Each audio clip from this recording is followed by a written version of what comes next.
8 साल एक कपल जो साथ रहा, उनको अलग होना पड़ा। सिर्फ एक कारण था, वो था एक शारीरिक जो संतुष्टि मिलती है एक पार्टनर से, वो नहीं थी। क्या मैं ये करूँगा सही होगा? क्या जो आज हुआ वो सही हुआ? क्या मैं उसे पसंद भी आई? मैं पहली बारी सेक्स करना चाहती हूँ बट मुझे बहुत डर लग रहा है, मैं क्या करूँ? अब मैं उनके लिए बात करूँगी जो पहली बारी सेक्स की तरफ जा रहे हैं, जो पहली बारी ट्राई कर रहे हैं सेक्स को। सबसे पहले तो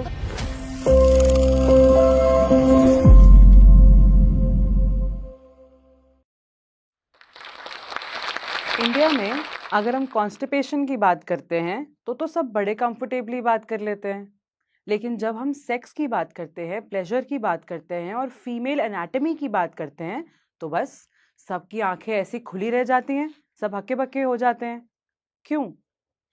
इस बारे में बात करना उतना ही जरूरी है जितना हमारे शरीर के ऊपर से नीचे सारे हिस्सों के बारे में बात करना है।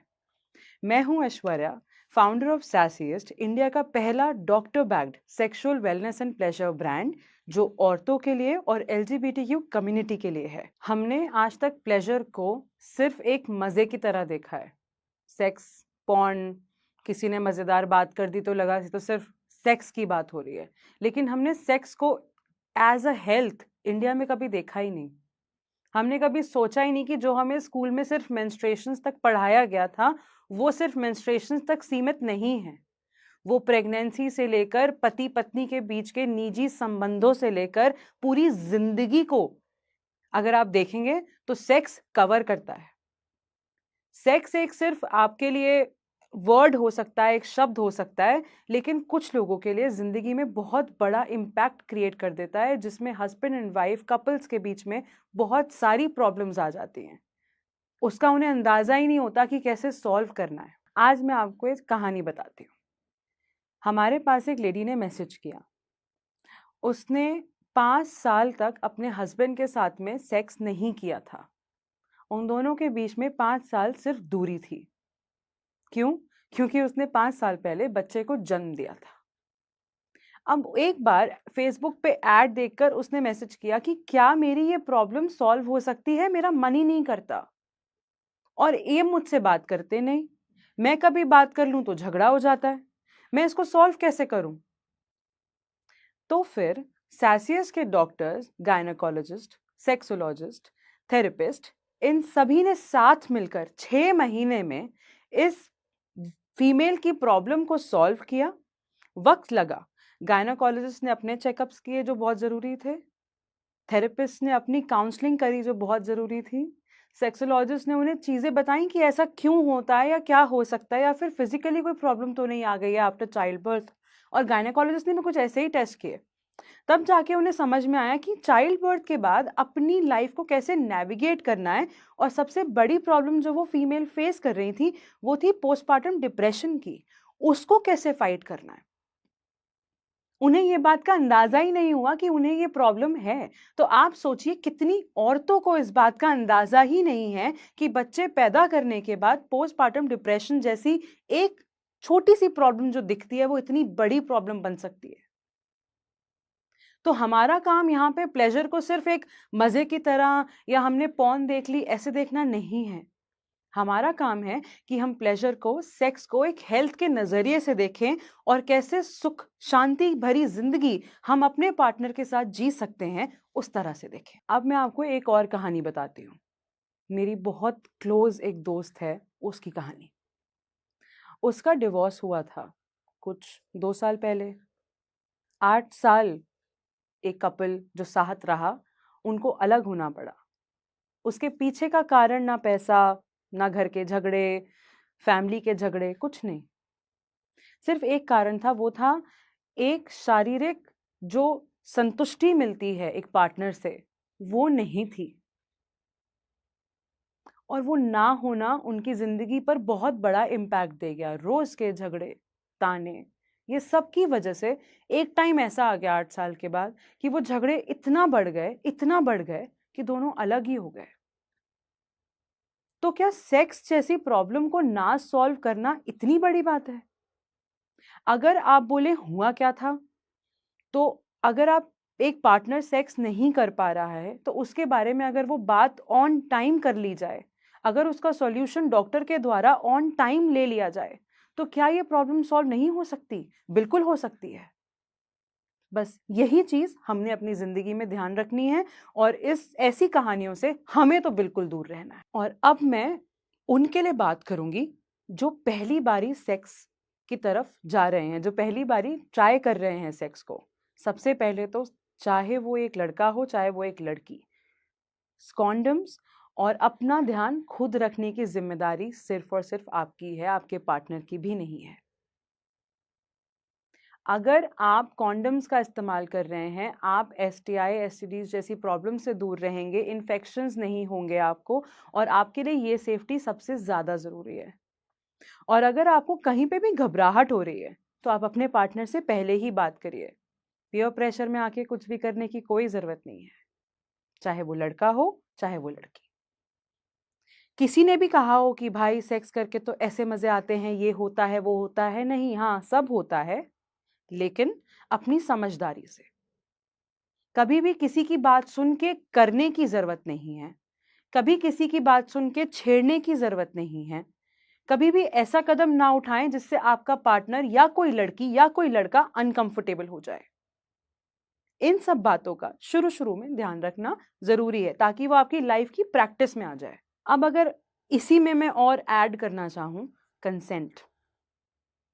अगर कोई चीज समझ नहीं आ रही है वहीं रोक दो। ना मतलब ना होता है, no means no. If a girl or a boy has said no, I can't do this, I don't want to do this in the middle of the sexual activity, even then it's a no. You have to stop. And that's how you respect the human that you are with. और वहीं से communication start होती है। क्यों? क्या problem है?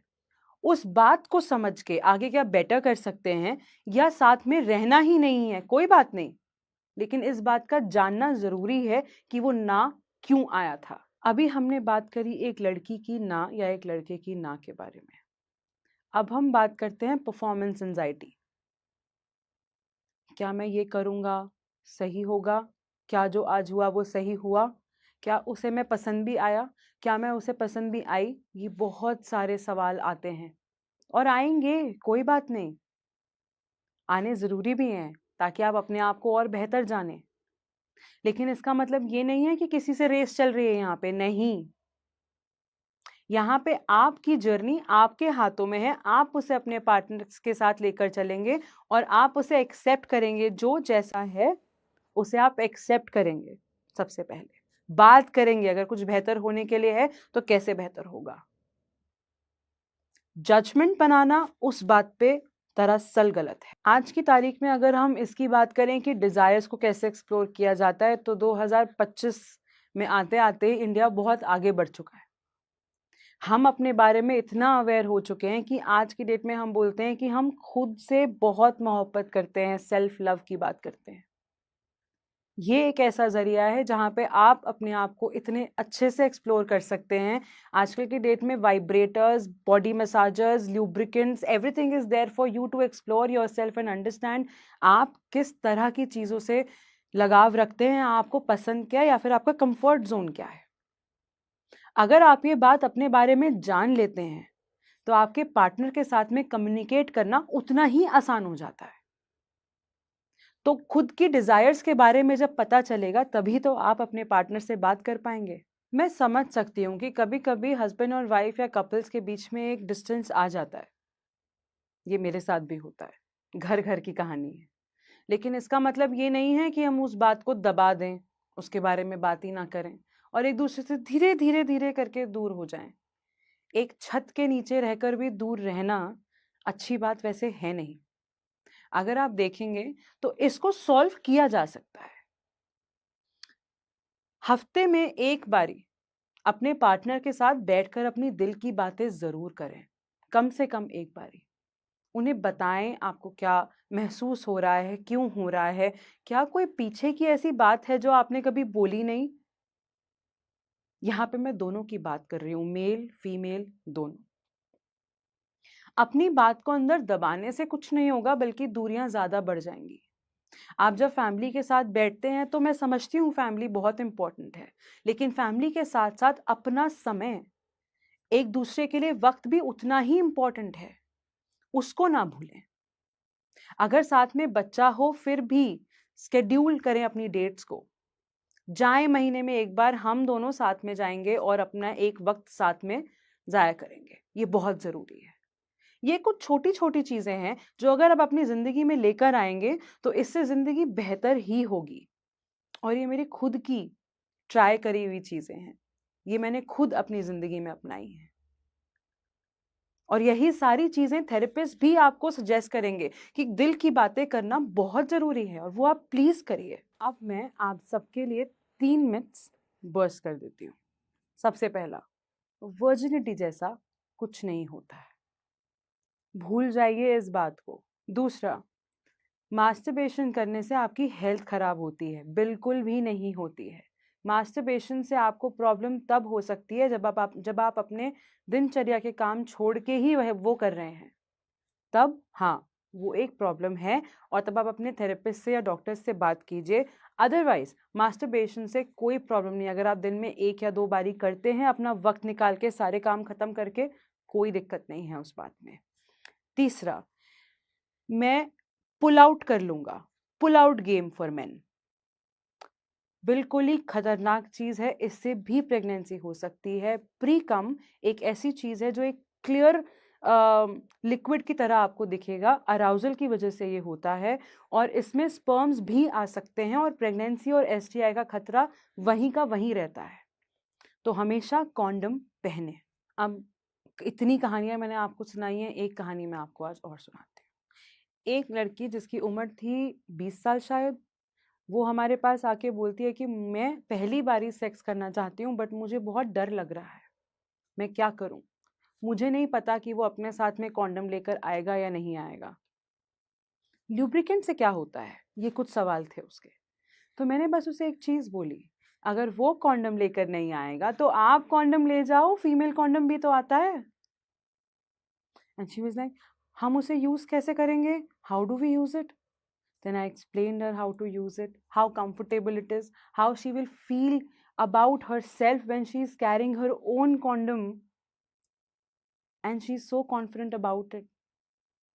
That's when she felt so happy and she understood the meaning of carrying condom with herself and how empowering it can be, how emotionally fulfilled she'll be feeling if her partner is not carrying a condom. अच्छा, अब हम बात करते हैं, अगर आप multiple partners के साथ अपनी सेक्सुअल डिजायर्स को एक्सप्लोर कर रहे हैं तो किन किन बातों का ध्यान रखना चाहिए। सबसे पहला तो है गेट टेस्टेड। आप भी और आपके पार्टनर्स भी रेगुलर बेसिस पे अपना कंफर्ट चेक इन करिए। कुछ भी ऑफ फील होता है, साफ मना कर दीजिए। उसके बाद आता है प्रोटेक्शन, जो हम इतने लंबे टाइम से बात कर रहे हैं, बहुत ज़रूरी है हर पार्टनर्स के साथ, without giving it a leverage. No, you are using the protection every time. Clarity लीजिए, सिर्फ फन के लिए है या फिर इसमें कुछ सीरियसनेस भी है। अपना माइंड क्लियर रखिए ताकि आप किसी प्रॉब्लम में ना आए। उसके बाद कंसेंट, तो सबसे ज़्यादा ज़रूरी फैक्टर हर पार्टनर के साथ किसी भी सिचुएशन में आपको रखना ही है। कंसेंट एक ऐसी चीज़ है, ना हाँ, इसमें सिर्फ ना और हाँ ही होता है, बीच का कुछ नहीं होता। सो आई होप आज जो मैंने आपको बातें बताई हैं उनसे आपको कहीं ना कहीं मदद ज़रूर मिली होगी, या फिर आपने किसी ना किसी बात से कनेक्ट ज़रूर किया होगा। अगर कोई भी सवाल हो कमेंट्स में ज़रूर डालें, मैं कोशिश करूँगी कि मैं आपके सवालों का जवाब दे पाऊँ। और साथ ही एक मैसेज सबके लिए, हर आदमी, हर औरत, हर लड़के, हर लड़की के लिए, कभी भी किसी को चेज ना करें, कभी भी किसी के पीछे ना भागें, खुद का ध्यान पहले रखें। जब अपना ध्यान रखेंगे तो सारी चीज़ें अपने आप आपके हाथों में आ जाएंगी। इसी के साथ साथ मैं जोश टॉक्स को दिल से थैंक यू बोलना चाहती हूँ कि उन्होंने मुझे